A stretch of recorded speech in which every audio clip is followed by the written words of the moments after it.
jump into the coding part and let's understand how this SVM works, how it transform into multi-dimensional space and do the job. So let's create a class. Okay, so first we will be implementing using NumPy as usual. Okay, so let's create a SVM class. Let's define the constructor here and we'll take self. By default regularization parameter c equal to 1. Then then we have kernel, let's say linear. Then we have tol, which is tolerance. Then we have max iteration 100, gamma, and then degree. So gamma and degree are for sorry, gamma and degree are for kernel where it is either polynomial and RBF. Okay, so now let's define the regularization parameter. Then we have tolerance.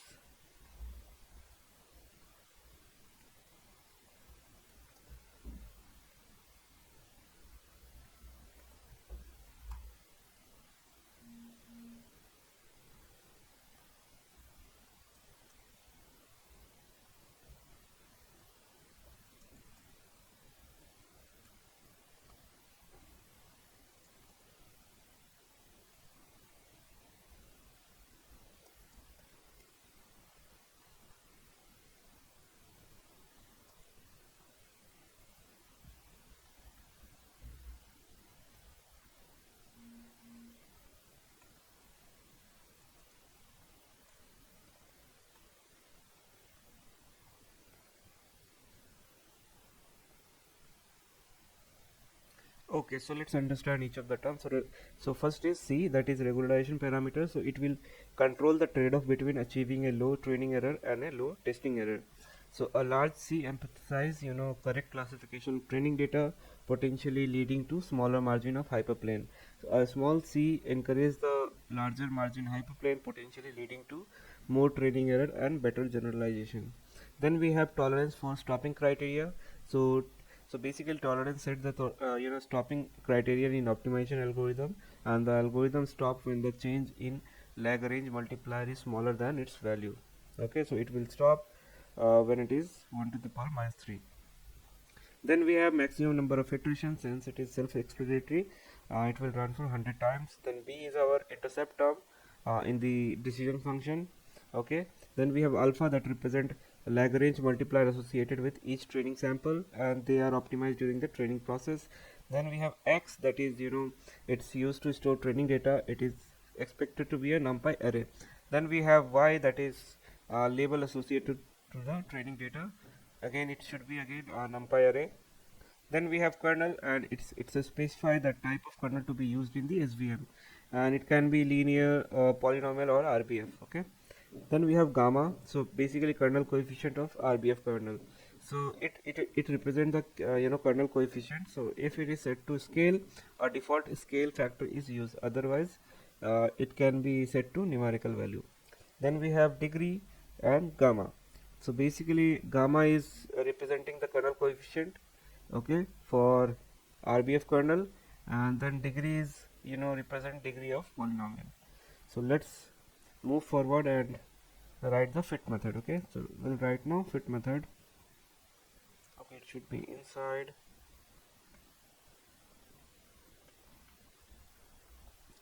Here we'll take self comma x and y.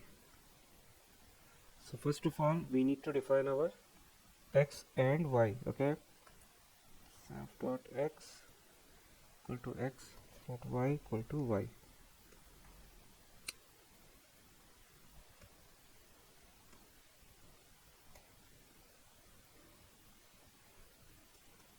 Equal to np dot zeros, and it will be length of x. So basically what is this fit method? So I mean in SVM the class is basically responsible for training the support vector machine model using given x and y label. So it employs the SMO, that is sequential minimum optimization algorithm, to optimize the Lagrange multiplier, that is alpha value and the intercept b. So in order to find the hyperplane that best separate the class in the input data. Okay, so basically this self.x store the training data, y is the labels, and then np.zeros length of x initialize the Lagrange multiplier alpha to zeros. Okay, now let's implement the SMO algorithm. Okay, so first of all we'll start with while loop. Okay, so while iteration less than max iter num changed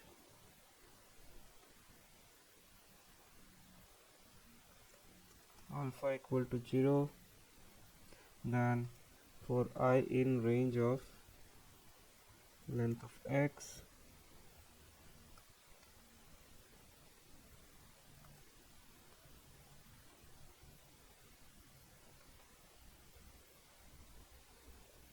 here we'll call the decision function and we'll pass our x of I minus y of I. Okay, so if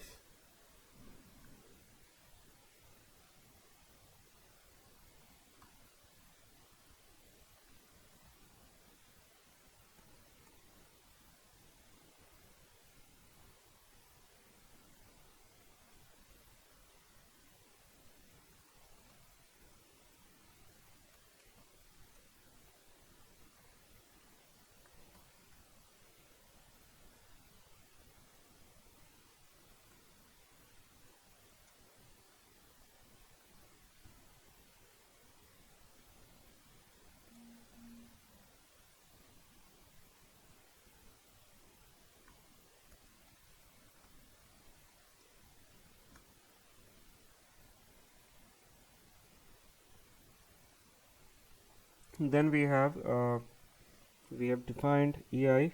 Now let's create a variable j, and here we will select self dot random index I comma length of x.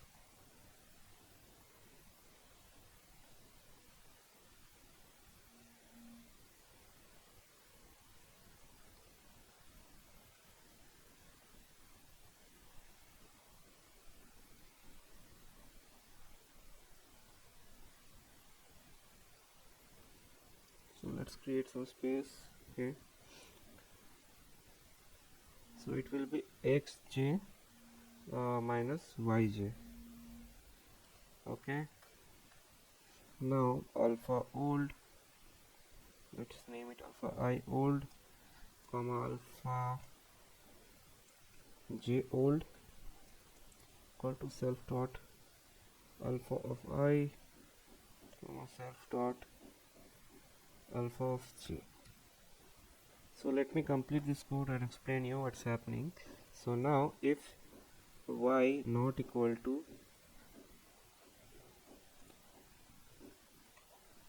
y of I not equal to y of j, L equal to max of 0 comma self dot alpha of j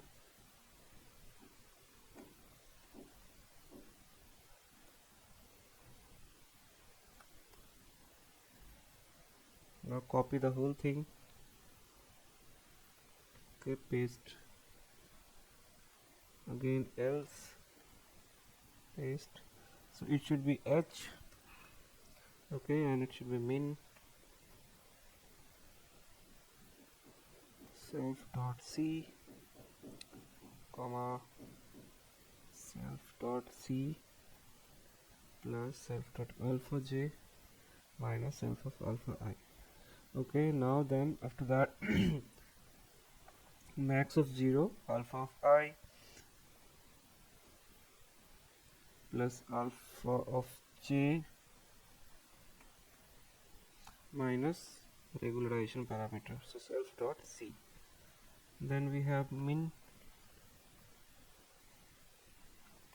self dot c comma self alpha of I, okay, and then plus self of alpha j.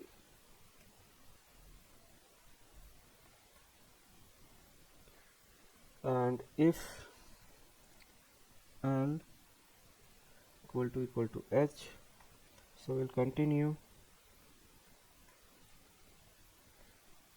and let's define ETA. So ETA will be 2 multiplied by np dot.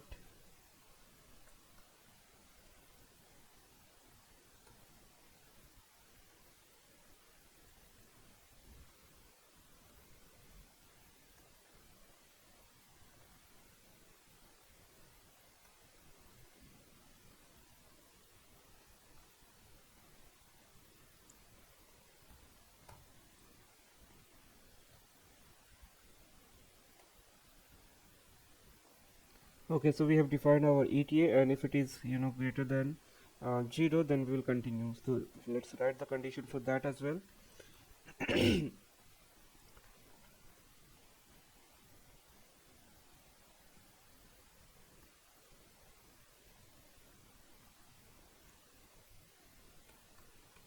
so again let's update the alpha here, which will be j.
So what basically happening here is, so the method enters a while loop. Okay, so while iteration less than max iteration, so iteratively update the Lagrange multiplier and intercept until convergence or reaching the maximum number of iteration.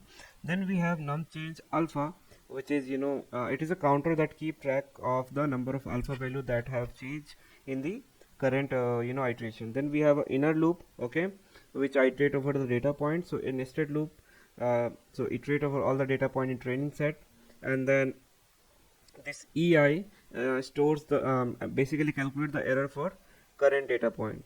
Now after that we have alpha selection, okay. So this particular line of code check if the current alpha violate KKT condition. So it's a Karush-Tucker condition, and if so, then another alpha j is to optimize jointly with the current alpha I. So it will determine the Lagrange multiplier alpha I and alpha j and the corresponding error EI and EJ. Okay, so that is what this particular line of code doing. And then after that we update the alpha I and alpha j based on SMO optimization condition, and we clip the alpha value to ensure it satisfy the constraint.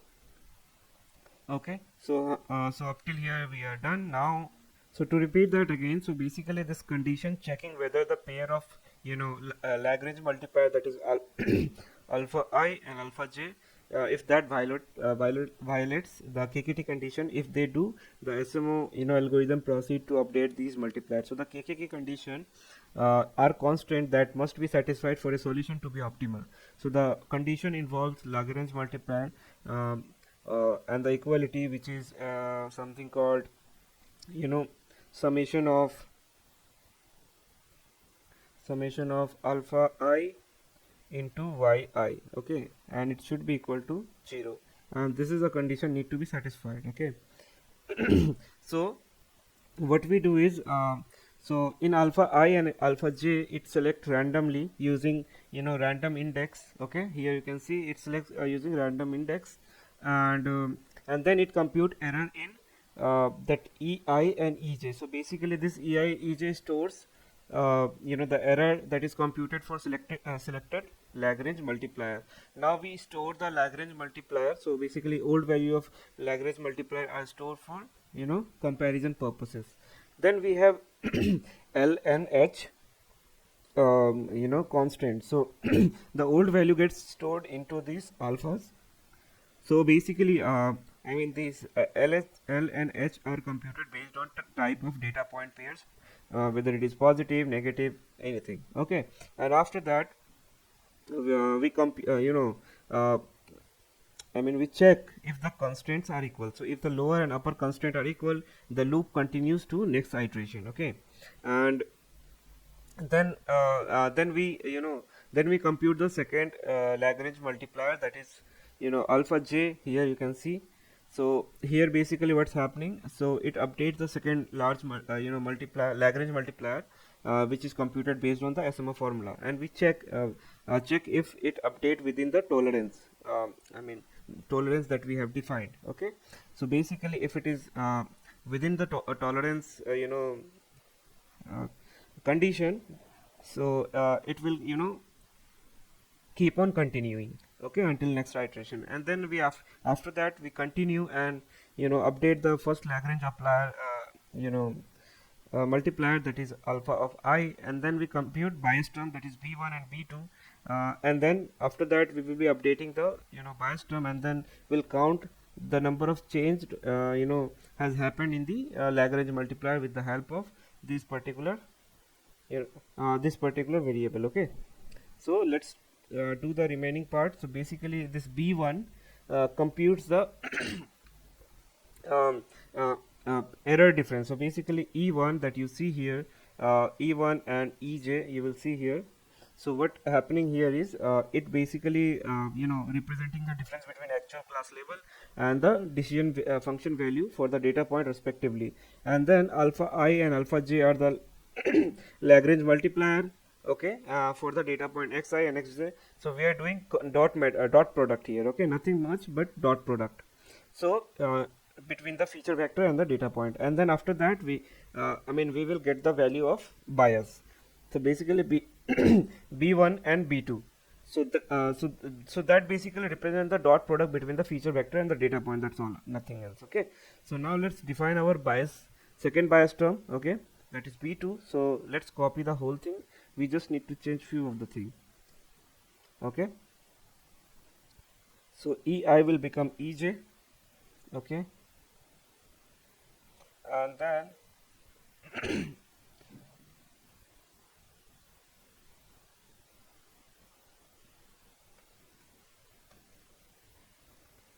yeah, that's all we needed to do.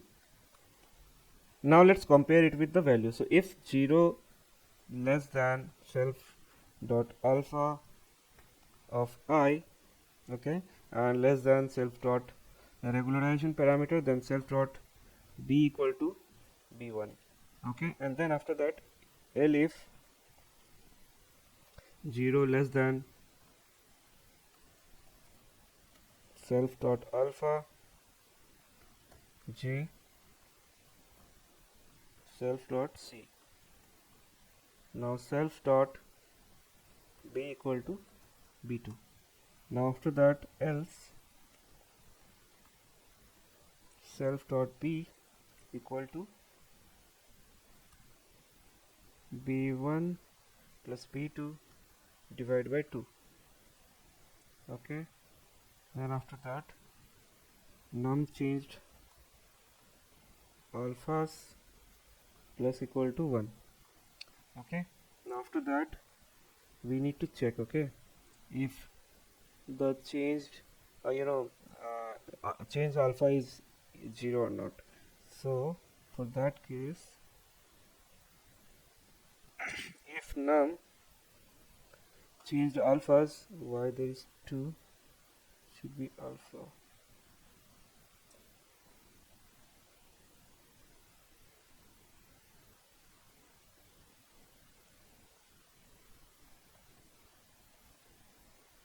It should be s.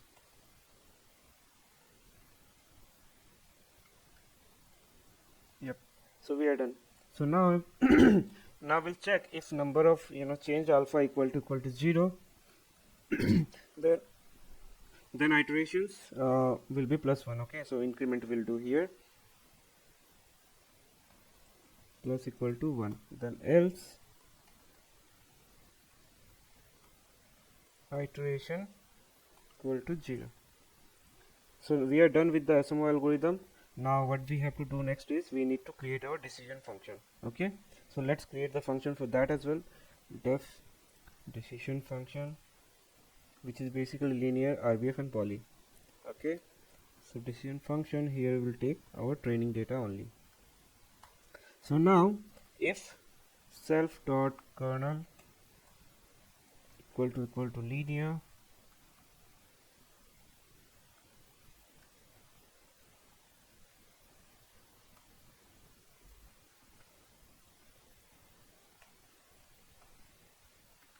poly, and then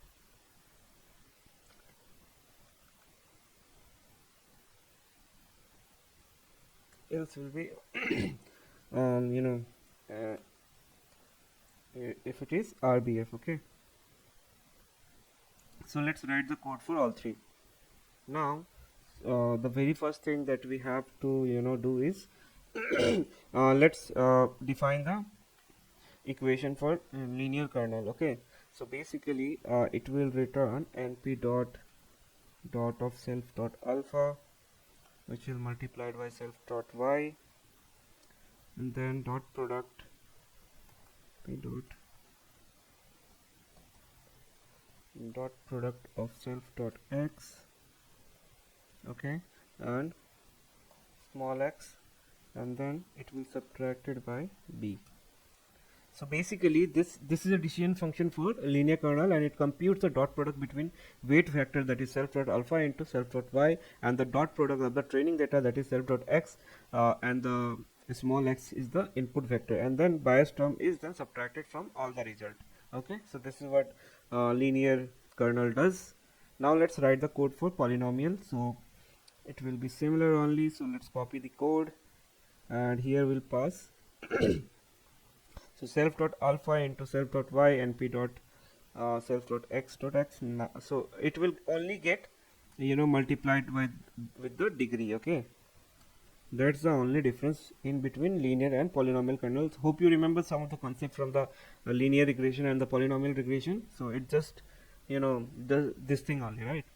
Okay, so we are done with this part. Now what we need to do next is okay, we need to cover up, yeah, and we are done with the polynomial regression again. So what's this function is doing? So similar to linear kernel, it computes the dot product between the weight vector self dot alpha and self dot y and the dot product of the training data, the self dot x of the input vector x. So, and then it is subtracted from bias term, and and result is raised to the power of degree, and that is what the difference between linear and polynomial. And now the very complex kernel function, that is RVF. Now if it is RVF, so we need to define two conditions here. If self dot gamma equal to scale, then scale factor equal to 1.0 slash self dot x dot shape. Okay, so shape of what? Shape of 1. Okay, and then multiplied by np dot var, which is self dot x. Okay, and after that we need to pass else condition. Okay, if it is not scale, if the gamma is not scale, then scale factor will be self dot gamma. Okay, so this is what we have to define in terms of RVF kernel.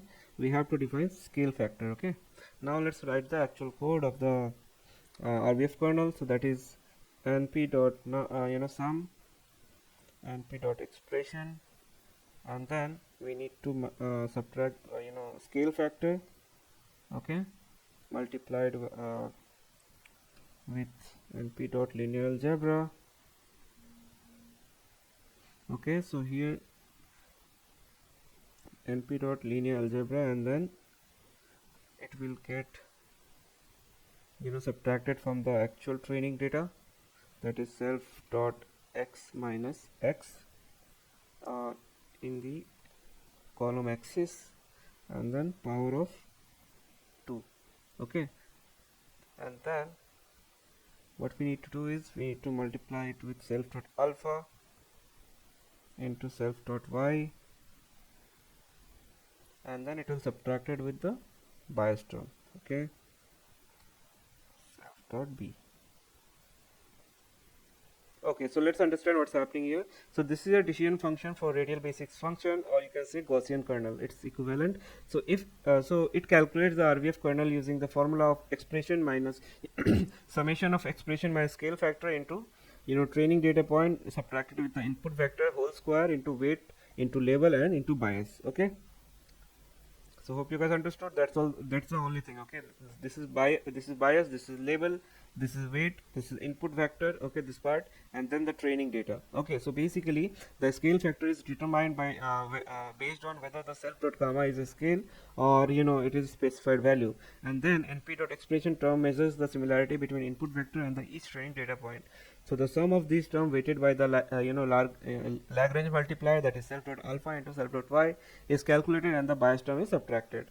So that's all what is happening. Now just wanted to add a note here. If you want to understand the SMO algorithm more thoroughly, so there is a website. Okay, so in this website the explanation of this algorithm is clearly they have done a good job, so you can just go through it if you want to understand thoroughly, but there is no need of it since since I have already explained the required whatever information is required for this algorithm. So even if you want to go, I am pasting a link here, you can go ahead and learn.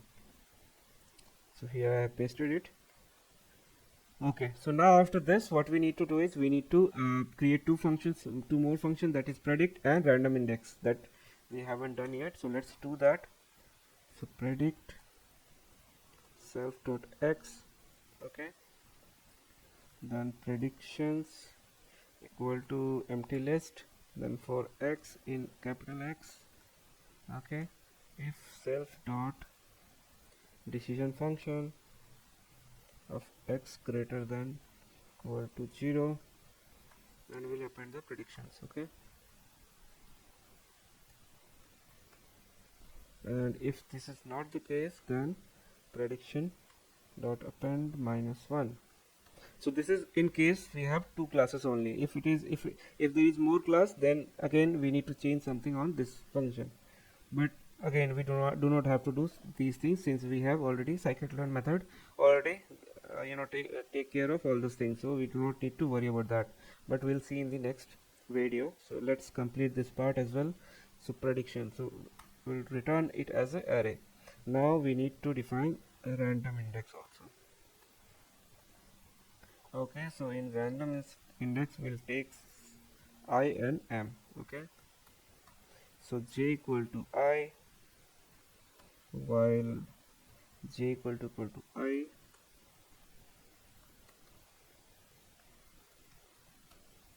j will be our np dot random dot find int and 0 comma m, return j. Okay, so if you ask me what's happening here is, one second. So the purpose is to generate a random index j that different from given index I. So let's break down the code. So basically the I is the index which you want to generate a different random index, and m is the maximum value for random index that is exclusive. So we initialize j equal to 1 starting by setting j to the input of I. Then we enter a while loop that continue as long as j is equal to input index I. Inside loop we generating a random integer in the range of 0 comma m, and then loop ensure that the generated random index j is different from index input index I, and then we are returning once the random index is found, we exit the loop and return the generated random index j. So in the context of SVM implementation, this method is commonly used in the sequence minimal optimization that we were reviewing.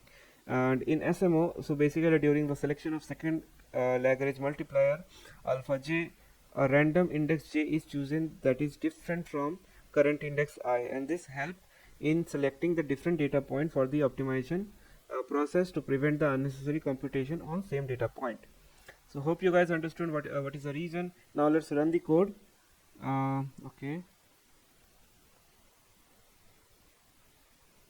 so next what we will be doing, we will be generating uh, our test data. Okay, and then we will be doing the okay, so there is one more thing pending, that is the visualization part. So let's write a code to visualize the decision boundary. So the error is saying iteration plus 1. Okay,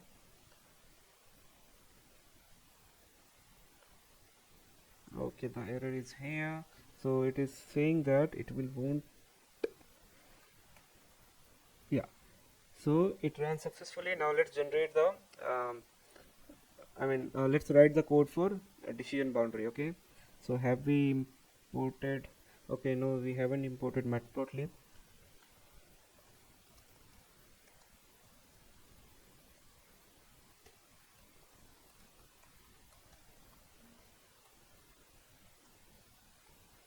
So we are done.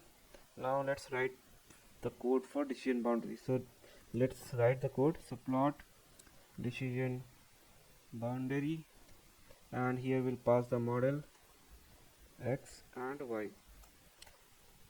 Since we are outside of the class, we do not need self. So now let's define h with the resolution 0.02. Then we have x min comma x max equal to x of all data point 0th min minus 1.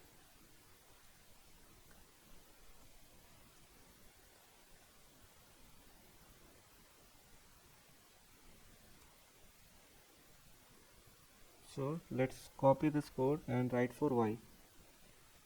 Y min y max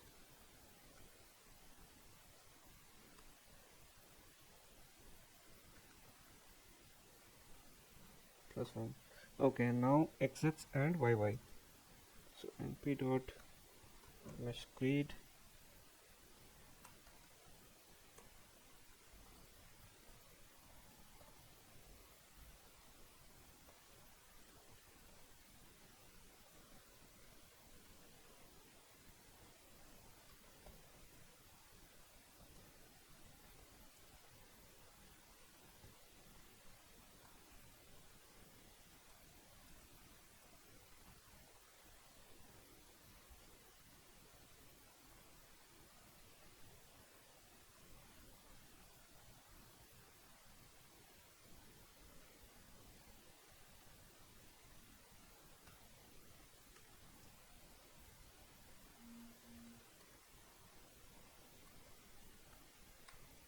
Now we need to plot the counter f plot.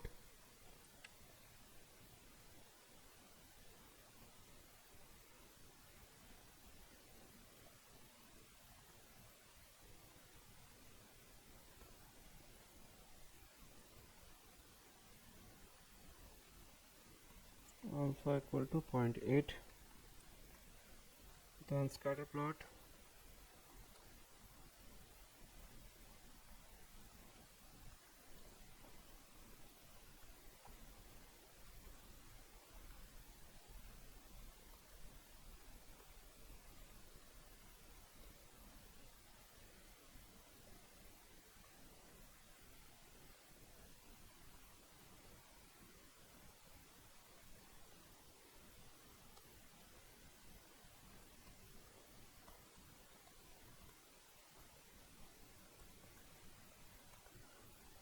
Now let's give a title, and it should be SVM decision boundary.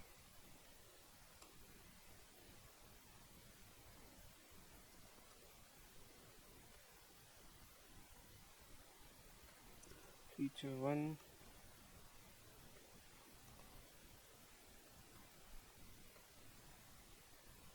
And then plt.show. And then after that we just need to call plot decision boundary, and here we have to pass our SVM model x and y. So before that let's generate our data and run our algorithm. Make sure we do not have any error.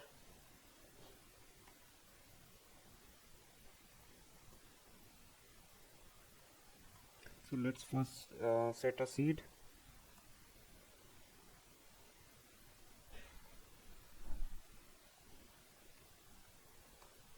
So x will be our np.concatenate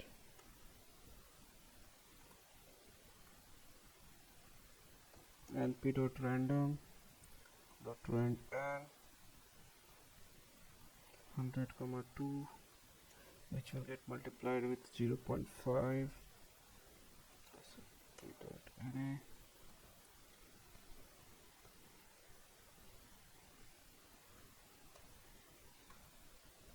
Then just copy this line.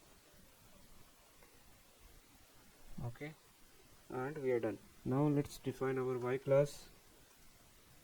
So np.array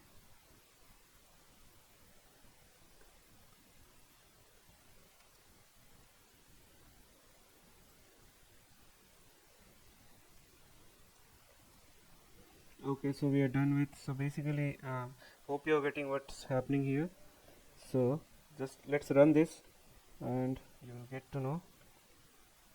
So we have 200 data points, one with 100 with one class, 100 with minus one class. Okay, now let's call the SVM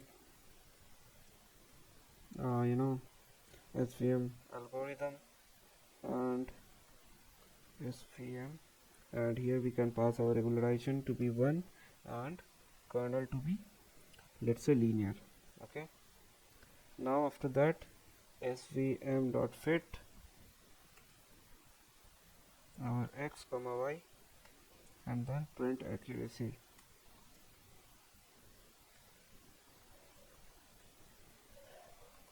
So prediction equal to svm dot predict, which is x. So accuracy equal to np dot mean predictions of should be equal to y. Okay, so we are done with this. Now print accuracy,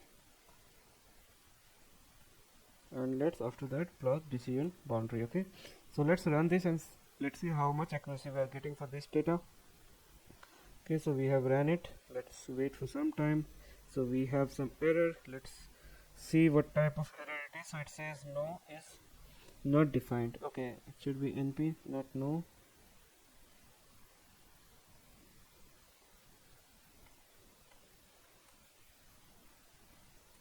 Then we have another error, that is decision function. Okay,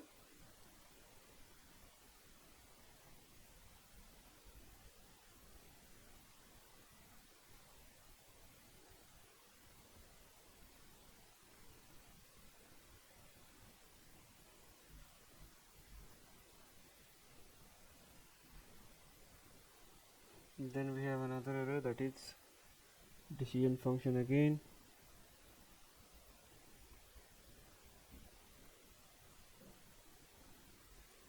Yep, now x is not defined.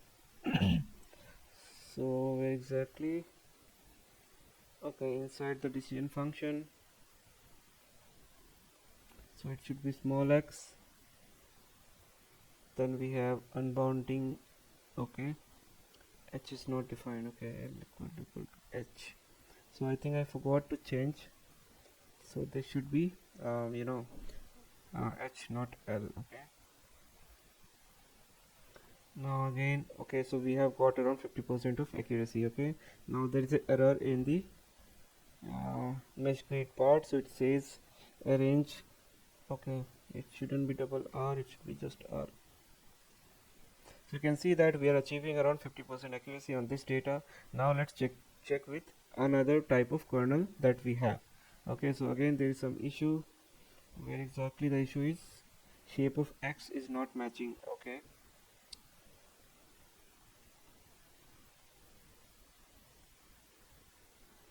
okay, so it shouldn't be h. Okay, not here, it shouldn't be h. No, that's fine. I think, yeah, counter f, it shouldn't be x, it should be z. Okay, so let's run this now.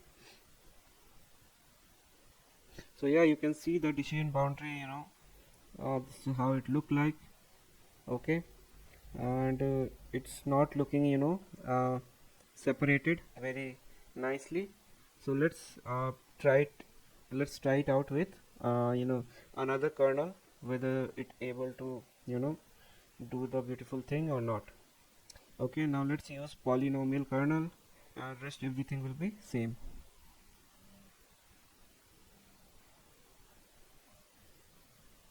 So again we are getting the same accuracy as well as the decision boundary also similar. Now let's try it with RBF kernel.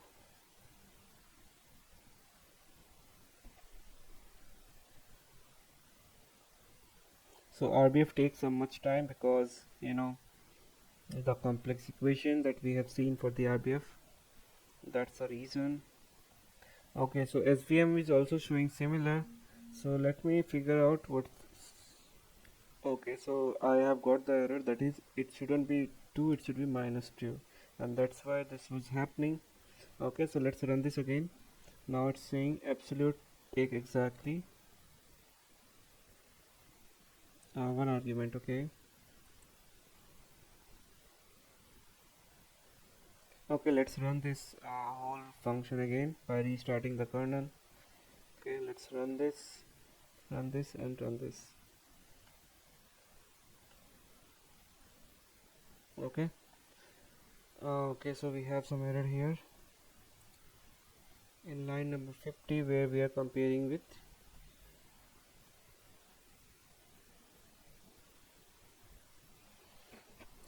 here it is showing the error. Okay, there is a comma that I have added here, so it shouldn't be there. So let's run this again now. Okay, so you can see that now it is getting giving us 50% accuracy, as well as the separation is also good. Now let's run using polynomial kernel and then SVM, sorry, RBF. So you can see that using polynomial kernel we are getting around 83% accuracy, as well as the decision boundary is also not good, right? We can see that decision boundary coming to be here, but it should be here, right? Or it can be something else, right? I mean, it can be that we are looking at from different end, so that can be issue, but we can see that the accuracy that we are getting is good enough to start with, but using it was just 50%. Now let's see using RBF kernel. So it will take some time because RBF equation is more complex than the other two. Okay, so using RBF we are getting around 50% accuracy, and the decision boundary also we can't see. So that means that using polynomial kernel we can't efficiently separate these two class for this type of data. Okay, so hope you guys understood how actually the SVM algorithm works thoroughly. Now let's do the similar version using Scikit-learn. Now let's understand the same thing using Scikit-learn, and it will be much easier, because we do not have to write any single line of code for complex computations. Okay, so let's now import all the libraries that we need. Okay.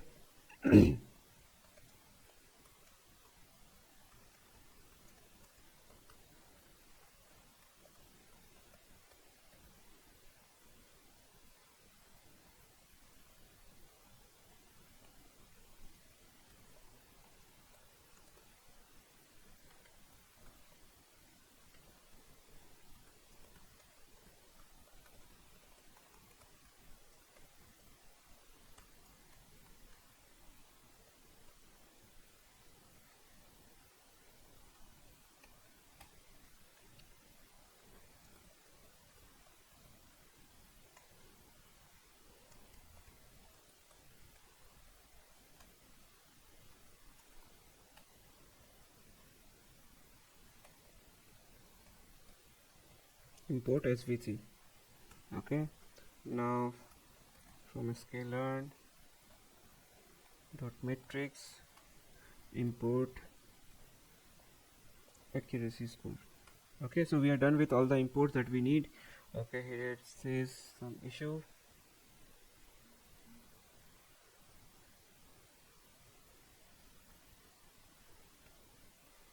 Yep, so we are done with the import part. Let's load the eyes dataset. Okay,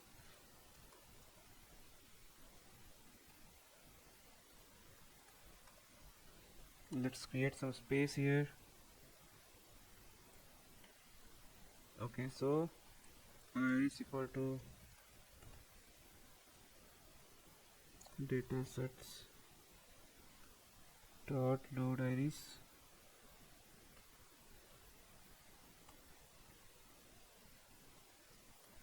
Iris dot data is to 2 y equal to iris dot target. Okay, so why we are using two feature? Because of simplicity. For now, let's see how it does for two features. Now after that, we need to split the features, I mean training and testing set. So let's do that. The training and testing set. So now x train comma x test, y train comma y test. Okay, train test split x y test size 0.2, and after that random state, which will be 42. Okay, so we are done with the splitting part. Now let's do the standardized feature by removing the mean and scale to unit variance. Standardizing data by removing the mean and scaling to unit variance. Okay, so let's call the object scalar equal to standard scalar. Okay, so x train equal to scalar dot fit transform our x train. Then we have x test, the scalar dot transform. Now few of my colleague also asked why we just do transfer from test data, and for train we do both fit and transform. Why is this? So I will make a small video in just after this video. Okay, so to show you what exactly scalar dot fit transform do and scalar dot transform do. Okay, and why we just do transform for x test, why not fit transform. Okay, so let's see that in the next video. So for now we have our x test and train. Now let's create a SVM classifier with linear kernel.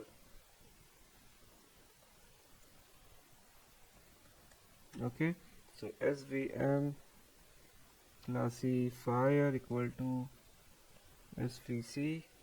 Here we'll pass our kernel just like above, linear, and then C, which is regularization parameter. Okay, then SVM classifier.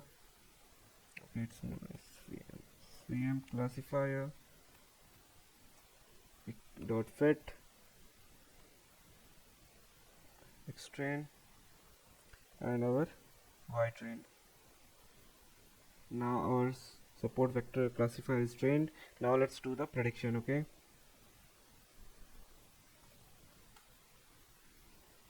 so here we need to create a variable ypred and then SVM classifier, and here we'll pass our dot predict and then xtest. Now we have to calculate and print the accuracy. Okay,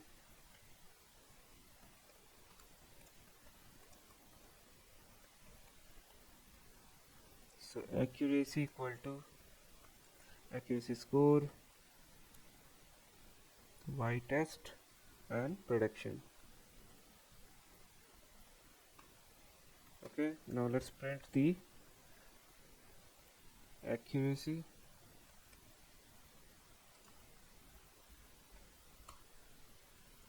$200, and we need 2 decimal points, so for that 2f, and we are done. Okay, so we can see that we are achieving around 90% of accuracy with linear kernel, right? So let's plot the decision boundary plot so that we'll be able to see what's up, is it a problem or is it a good. Okay, so for that let's copy the same code for the decision boundary that we have coded previously. So let's copy this function. Okay, now let's plot it here, paste it here now, and we do not need to change anything. So just run this code and let's write plot decision boundary, and here we'll pass our classifier, that is this, as well as our x test and y test. Okay, so we are done with this. Okay, it says there is no comma. Okay, so you can see how beautiful the plot is. It able to classify all 3 classes beautifully, but there is some misclassification that is happening, right? You can see here. So imagine this plot in a higher dimensional space. It is doing a good job. So let's say our higher dimensional space is like this. Okay, so here the class 1 lying, here the class 2 lying, here the class 3 lying, this way. And you can imagine, let's say you have 10 classes or 20 classes, it will be able to do such a good classification using high dimensional decision boundary. Okay, so we understood this part. Now let's do the same thing with other kernels also. Okay, so let's train our model with, so let's copy this code to here so that we will be able to run whole thing all together. Okay, and this line as well. Okay, so we are, so move this code above this part. Okay, so now let's run this for linear. So linear we know 90% accuracy. Now let's try for poly. So for poly we are achieving around 67% accuracy with high classification rate. You can see that so many yellow dots has been in white dot as well as blue dots. Okay, so now let's try it with RBF kernel, whether it achieves good accuracy or not. Now it is achieving around 83.33 accuracy with some misclassification. So you can see that how 3 different kernel achieving different type of accuracy, and with adding some misclassification rate, right?